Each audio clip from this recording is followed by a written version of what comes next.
السلام علیکم اسٹوڈنٹس، آج کا جو ہمارا ٹاپک ہے وہ ہے پاکستان کی کہانی۔ 8ویں جماعت کی آسان اردو ہے۔ پاکستان کی کہانی عزم و ہمت، جد و جہد اور جانی اور مالی قربانیوں کی کہانی۔ 14 اگست 1947 سے قبل پاکستان ہندوستان کے ایک ہی ملک تھا اور اس پر انگریز حکومت کرتے تھے۔ انگریز آئے تو تھے تجارت کرنے، مگر رفتہ رفتہ انہوں نے یہاں اپنی حکومت قائم کر لی۔ 1858 میں مسلمانوں نے انگریزوں سے بیزار ہو کر ان کے خلاف جدوجہد شروع کی۔ اکثر ہندو بھی انگریزوں سے تنگ آ چکے تھے، اس لیے وہ بھی مسلمانوں کے ساتھ آزادی کی کوشش میں شریک ہو گئے۔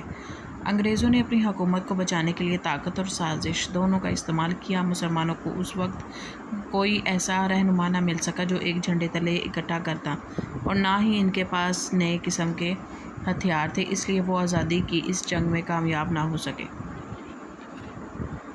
جنگ آزادی کے بعد انگریزوں نے ہندوؤں کو اپنے ساتھ ملا لیا، ان کو اعلیٰ عہدے دے دیے اور مسلمانوں کو باغی اور غدار ٹھہرا کر طرح طرح سے ستانا شروع کیا۔ ہزاروں مسلمانوں کو پھانسی پر لٹکایا اور ان کی جائیدادیں ضبط کیں۔ ایسے نازک وقت میں سر سید احمد خان نے اس ظلم کے خلاف آواز اٹھائی اور لڑنے کے بجائے ان کے قریب آ کر مسلمانوں کے خلاف انگریزوں کی بدگمانی دور کرنے کی کوشش کی۔ سر سید احمد خان کا خیال تھا کہ اس وقت مسلمانوں کو انگریزوں سے لڑنا نہیں چاہیے، بلکہ ان سے مفاہمت کر کے اپنی ترقی کے لیے کام کرنا چاہیے۔ انہوں نے مسلمانوں کی تعلیم کے لیے ایک ہی بڑا مدرسہ قائم کیا جو ترقی کر کے یونیورسٹی بن گیا اور مسلم یونیورسٹی علی گڑھ کے نام سے مشہور ہوا۔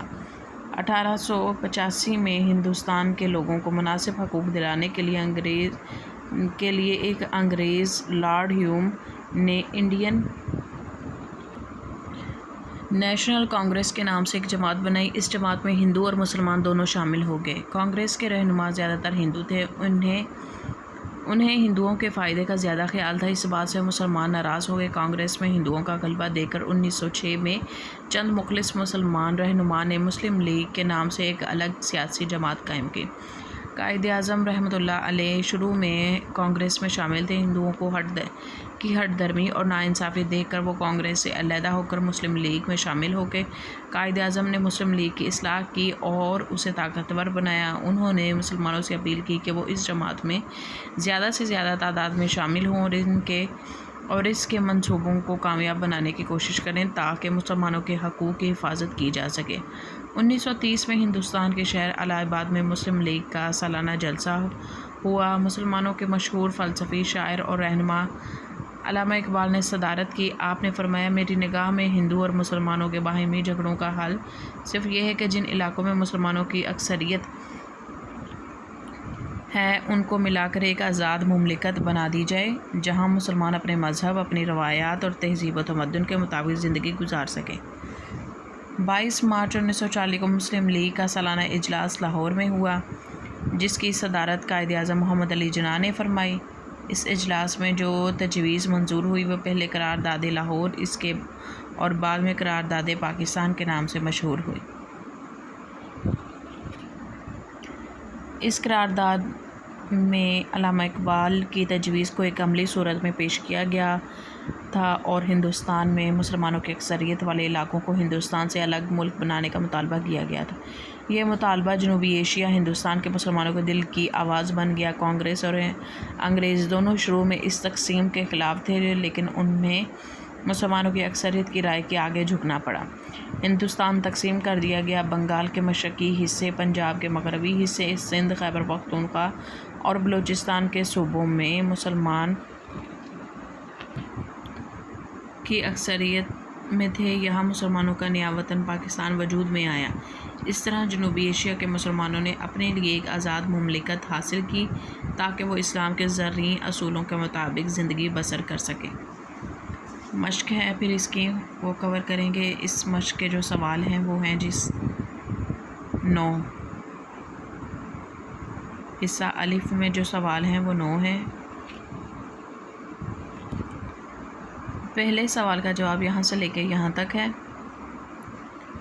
دوسرے سوال کا جواب یہاں سے لے کے یہاں تک ہے، پھر یہاں سے تیسرے سوال کا جواب یہاں سے لے کے یہاں تک ہے، پھر چوتھے سوال کا جواب یہاں سے شروع ہوگا، نیکسٹ پیج پہ آئیں گے، چوتھے سوال کا جواب یہاں پر ختم ہے، پھر 5ویں سوال کا جواب یہاں سے شروع ہے، یہاں پر ختم ہے، پھر ہے جی چھٹے سوال کا جواب یہاں سے لے کے یہاں تک ہے. پھر 7ویں سوال کا جواب یہاں سے لے کے یہاں تک ہے.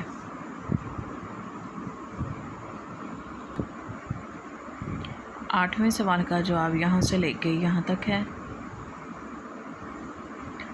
اور 9ویں سوال کا جواب یہاں سے لے کے